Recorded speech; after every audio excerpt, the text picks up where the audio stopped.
I want you to picture the biggest, most complex sporting event you can possibly imagine. Got it? Okay, now multiply that. The 2026 World Cup is literally being billed as the equivalent of 104 Super Bowls. But here's the thing. What you're going to see on the pitch is really just a fraction of the story. Behind the scenes, this whole upcoming tournament is an unprecedented, sprawling maze of logistics, massive amounts of money, and really intense global diplomacy. So, let's quickly run through the agenda for today's explainer. We're going to break this down into 4 main parts. 1. A sprawling mega-tournament. 2. The price of fandom. 3. A geopolitical powder keg. And 4. More than just escapism. All right, jumping right into Section 1, a sprawling mega-tournament. This is all about the geographic reality of a tri-nation host. To understand the very first major hurdle of this whole event, we really have to look at the map. For 2026, we've got 3 host nations, the US, Canada, and Mexico. Now, they're teaming up for a very practical reason. It essentially boils down to the pure economics of stadium building. It's just become completely financially prohibitive for one single country to shoulder the immense costs of building all that required infrastructure on its own. So by joining forces, they can use existing megastadiums. But while that solves the money problem for the organizers, it creates a massive logistical headache for the fans. When you put the recent histories side by side, the contrast is honestly night and day. Think back to the last tournament in Qatar. That event was hyper-condensed. Pretty much all the action happened within this incredibly tight 15 to 20-mile radius. Now flash forward to 2026, and we're talking about matches spread out across an entire continent. If your favorite team makes it out of the group stages up in Canada, you might suddenly find yourself scrambling to book a last-minute flight all the way down to Mexico City for a quarterfinal. It's an absolute logistical nightmare for your average fan. Which brings us right to Section 2, the price of fandom. We're going to look at the Americanization and the sheer economics of the 2026 World Cup. $11 billion. Let that sink in for a second. That massive number is FIFA's estimated revenue for this tournament. To put that into perspective for you, this single event is projected to generate more revenue in ticketing and hospitality than the last 6 World Cups combined. It is meticulously designed to be the most lucrative World Cup in history.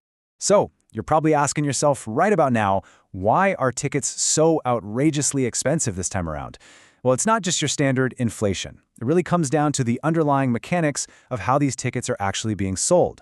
The big culprit here is dynamic pricing. If you're a fan of American sports, you're probably familiar with this algorithmic ticketing system. It continuously adjusts prices based on real-time supply, demand, and timing. And hey, it works okay in domestic leagues to balance out demand and reward loyal season ticket holders over a long season. But when you try to apply that exact same algorithm to a massive, one-off global tournament where fans obviously have no long-term loyalty to a specific local stadium, the whole system essentially breaks down. It just causes initial prices to absolutely skyrocket. I mean, early on, the algorithm and the resale markets just went into absolute overdrive. Fans were logging on and seeing standard Category 3 tickets hitting upwards of $4,000.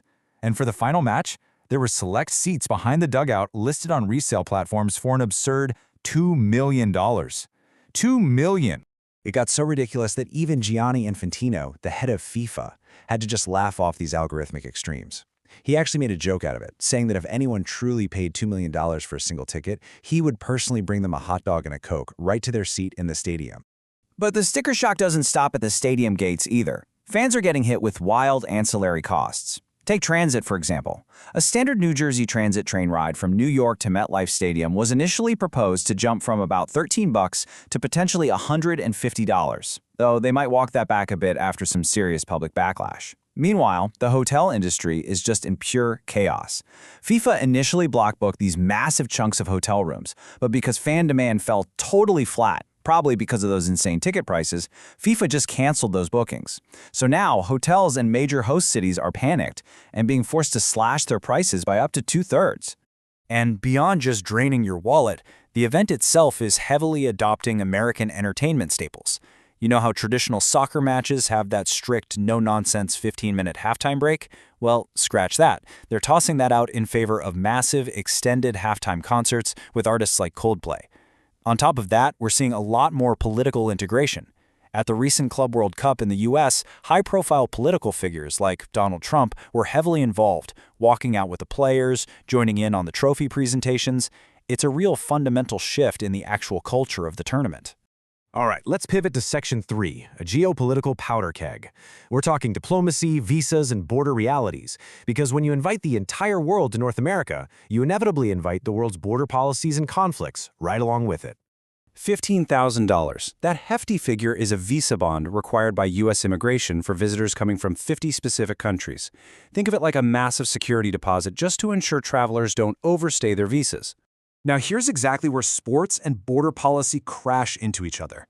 5 of the nations that actually qualified for this World Cup, Algeria, Cape Verde, Ivory Coast, Senegal, and Tunisia, fall right under this strict $15,000 bond policy. To prevent a total disaster where fans from these countries literally couldn't afford to even enter the US, FIFA had to scramble and negotiate a diplomatic workaround. They managed to strike an agreement where Customs and Border Protection will waive this fee, but only if the arriving fan can prove right there and then that they already hold a match ticket. And it builds into a much larger issue when you look at the strict travel embargoes currently in place for nations like Iran and Haiti. Basically, domestic fans from those countries are completely shut out. Only the official coaches and team delegations are allowed entry.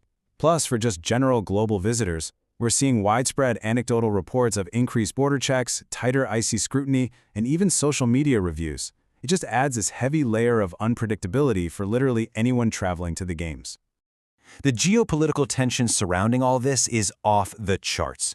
Behind the scenes, there was actually an informal diplomatic push by a U.S.-Italian envoy proposing that Iran be kicked out of the tournament entirely and replaced by Italy.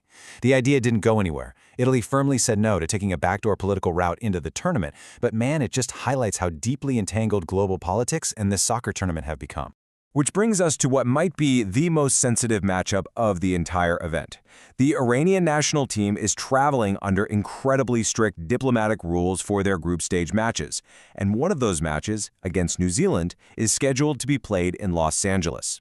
Now, LA is home to a massive Iranian diaspora, and many strongly oppose the current regime in Iran. To try and manage this highly volatile environment, FIFA actually stepped in and preemptively banned the pre-revolutionary Iranian flag from stadiums. It's not just a game, it is a genuine geopolitical flashpoint playing out on a soccer pitch. Finally, let's look at Section 4, more than just escapism, a forced microcosm of global politics. Because as we wrap up this explainer, it's glaringly obvious that a soccer match is no longer just 90 minutes where you get to ignore the real world. I really love this quote from our source material. It says, "World Cups are not going to predict what's going to happen in the world, but they do shine a spotlight about what's happening in the world at that particular moment in time." That hits the nail on the head. This tournament is going to force countries, world leaders, and citizens into incredibly close proximity for 6 straight weeks. It acts as a giant mirror, reflecting the exact current state of our global economy, our borders, and our diplomacy. So I want to leave you with a fascinating, kind of provocative thought to take away from all this. We are living in a world that is increasingly splintering apart, right? Isolationism is on the rise, and traditional multilateral diplomacy is kind of fading. Could this massive, ridiculously expensive, and logistically sprawling sporting event actually be the one single thing left that forces the entire world to interact? Think about that the next time you see a team walk out onto the pitch. Thanks for hanging out with me on The Explainer today, and as always, keep questioning the world around you.